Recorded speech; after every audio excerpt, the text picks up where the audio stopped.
Fala galera, seja bem-vindo a mais um vídeo aqui no canal. Hoje galera, vamos fazer aqui uma reação e também comentar um pouquinho sobre o que o Galvão Bueno falou sobre o Flamengo que venceu aí o Bragantino e o empate do Palmeiras, né, que foi crucial para o Flamengo praticamente ser campeão brasileiro, né? A próxima rodada aí vai ser fundamental e vai pegar fogo, e na semana seguinte, no sábado, já vai ter aí a final da Libertadores. Vamos ver aí o que os comentaristas falaram sobre tudo isso nesse vídeo. Então, sem mais enrolação, galera, fica agora com o vídeo. E vamos ver o que o Galvão Bueno falou. Ele falou o seguinte: o Flamengo abriu 4 pontos de vantagem na ponta do Brasileirão. Hoje fez um grande jogo e atropelou o Bragantino no Maracanã por 3-0. Pode até ser campeão na terça-feira, antes mesmo da final da Libertadores, caso ganhe do Galo e o Palmeiras perca do Grêmio no Sul. Ou até empate, o Palmeiras já praticamente não ganha mais o Campeonato Brasileiro. Enquanto o Palmeiras vacilou, de novo, ficou só no empate com o Fluminense. E tem que agradecer esse empate. O Flu foi melhor e mereceu ganhar. O Palmeiras continua sem brilho. Já são 4 jogos sem vencer. Não faz um gol há 5 horas e 30 minutos. E o Botafogo também venceu hoje, se garantindo na Libertadores. Essas foram as palavras de Galvão Bueno depois desse jogo do Flamengo e também do empate amargo do Palmeiras, bastante amargo. Vamos ver agora o que os comentaristas, né, falaram aí sobre esse jogo e também elogios aí a Arrascaeta. Então, fica agora aí com o vídeo. Também te pergunto sobre o Arrasca, né, Mauro? Meu Deus, que gol! Que gol! É outro cara que também acha muito. O jeito que ele prepara a batida com a direita, tira o zagueiro e chuta com a esquerda, foi o que eu falei ontem. Não sei se você concorda. Eu acho que são os 2 únicos craques do futebol brasileiro hoje, sem contar o Neymar, claro, gente, que está numa fase diferente. É óbvio que o Neymar é o maior craque desse campeonato pela história, mas hoje eu vejo esses 2 como os únicos craques aí no futebol brasileiro, Mauro. Não sei se Depay, talvez, ou algum outro. Você está em 2015 ou 2025? Inventou a máquina do tempo? Hã? Não, sério, pô. Neymar não tá. O Neymar, a versão atual, não senta à mesa com esses caras, pô. Pega os números do Arrascaeta. Gols, participação em gols, pega os do Neymar. Aliás, não viajou, né? O Santos jogou com o Internacional, não viajou. E o Memphis também, né? Fora também. Sim. Os 2 estão fora. Os 2 estão fora. O Memphis tem uma coisa também, né? Ele não recebe em dia, né? Tem dívida, não pode reclamar dele também, não. Porque fica machucado, pô, não cumpre nem a obrigação o clube, quer dizer. O Peta já falava isso. Pois é. Então, vai fazer o quê, né? Não pode jogar, não pode jogar. Mas, enfim, o Arrascaeta, assim, a grande questão do Arrascaeta é a transformação que ele viveu esse ano.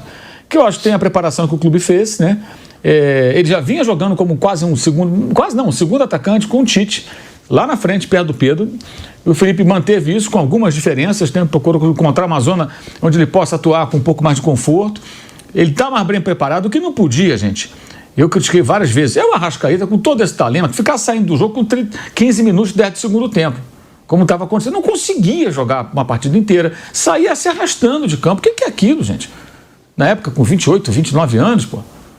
E agora não, ele consegue jogar. Ontem, ele, depois do gol, deu um carrinho para fazer o desarme. Quer dizer, o cara está em condições físicas, está jogando. O Arrascaeta perdia disputas de bola, que ele não conseguia firmar o corpo para disputar um corpo a corpo com o adversário. O cara tomava a bola dele que nem fosse uma criança jogando bola contra. Isso é incompatível com um jogador profissional, ainda mais um cara com o talento que ele tem. No momento que ele está bem fisicamente, a técnica dele vai embora. Então ele está no auge da carreira dele, né? E o Flamengo foi muito bem em todo esse processo. Botou e acertou. Começo do ano, com 2 anos de contrato, esse ano que vem, foi lá o agente do jogador querendo renovar o contrato. Eu falei, não, a prioridade aqui não foi mais ou menos o que ele ouviu, né? A prioridade é renovar os contratos de quem está com o compromisso terminando. Acho que ele tem contrato até o final de 26. Ok. E também sem saber como seria o ano dele, né? Porque o ano passado não foi essas coisas, nem o outro. O Arrascaeta esse ano começou a jogar muitíssimo bem, cada vez melhor, continua mais assíduo, né? Sem lidar com aquelas lesões todas. Naturalmente ele se impôs, o contrato foi renovado. É isso, o jogador está bem. Por que o Gabriel não ficou? Porque ele vinha mal há muito tempo, não era interessante. Ainda assim o Flamengo fez uma proposta de renovação que ele não aceitou. Por que o Everton Ribeiro foi embora? Porque o Bahia ofereceu muito mais, o Flamengo ofereceu um contrato mais curto, o cara já mais veterano, já não era mais titular. É a vida. E o Arrascaeta, ao contrário, ele é mais novo do que o Everton era na época que saiu, por exemplo, e jogando muito. Então o Flamengo vai lá e renova o contrato dele, o que é natural, né? Agora, sobre o Everton Araújo, que jogou muito bem, também é outro efeito colateral da presença do Jorginho, né? Se tem um jogador como o Jorginho do lado, cantando a pedra para você, fica mais fácil. Ele é um jogador forte, então assim, os duelos físicos ele foi muito bem e não errou passes, sabe? O grande problema dele é esse, os passes errados, alguns até que geraram, por exemplo, contra o Vasco, falha dele, gol do Vasco, aquele gol do Felipe Coutinho, não foi? De cabeça, ano passado, 1-1. Entre outras jogadas em que ele falhou e o Flamengo sofreu. Por quê? Porque tecnicamente ele se demonstrou sempre um jogador abaixo dos outros volantes. Mas ele é jovem demais, então ele evoluindo, melhorando a qualidade do passe, a atenção, a concentração. O passe, gente, às vezes é o quê? É a pressa, a ansiedade, é não ter calma, é querer fazer rápido demais, para você fazer o passe na hora certa, na direção certa, com a força certa. Isso é técnica, isso você aprimora, você adquire mais qualidade se você treinar, se aplicar e tentar ter o controle da situação. Eu achei que ele ontem estava assim, eu imagino que a presença do Jorginho deve ajudá-lo muito, porque toda hora você tem do seu lado ali alguém que é um mestre, né, dando todos os toques ali, aquela coisa, né? Segura, vai, toca, é agora, isso aí, boa, assim, vamos nessa. E vai acontecendo. E foi muito bem o rapaz ontem. E acho que e tem uma outra coisa boa também do Felipe agora, foi que ele recuperou, ele que eu falo, ele, porque é o técnico, né, o atleta que se recupera, o técnico participa de alguma forma, o Everton Cebolinha, né? O Flamengo ganhou um reforço. Jogou bem ontem Cebolinha de novo. Então o Flamengo ganhou um reforço. O Lino mal, o Cebolinha vai e se recupera. Mesma coisa, o contrato dele vai se encerrar, né? No ano que vem. Acho que é isso. Meio do ano, se não estou enganado. O Flamengo talvez até se interesse conversar para renovar o contrato, porque ele está jogando bem. Se ele jogar bem até o final do ano, for campeão, muda completamente. É isso. Né? Teve também muitas questões de lesão. E o Samuel Lino agora está em baixa, vai ser recuperado em algum momento, vai voltar a jogar bem, vai jogar, vai ser útil ao Flamengo, um jogador muito bom. O pessoal tem que ter um pouco de paciência, né? Às vezes as coisas não acontecem exatamente como se espera. E ontem eu só não concordei com a escalação do Plata. Eu achei estranho e o jogo mostrou que de fato ele não era a melhor opção, porque por mais que ele consiga em alguns momentos fazer alguns movimentos interessantes, né, taticamente funcionar dentro de uma proposta do Felipe, cara, o cara é um atacante, está jogando de 9 ali, cara, tem que chutar no gol, tem que dar assistência, tem que participar, ele não consegue.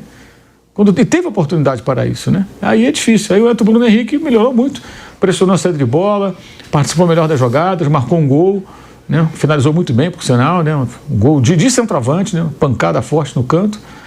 E esse gol dele foi importante porque ali o Felipe percebeu 3-0, posso tirar o Jorginho, posso tirar a Arrascaeta, ele começou a tirar os jogadores e dar uma descansada nessa rapaziada, né? Que talvez nem jogue de fato na terça-feira contra o Atlético lá em Minas. O Atlético.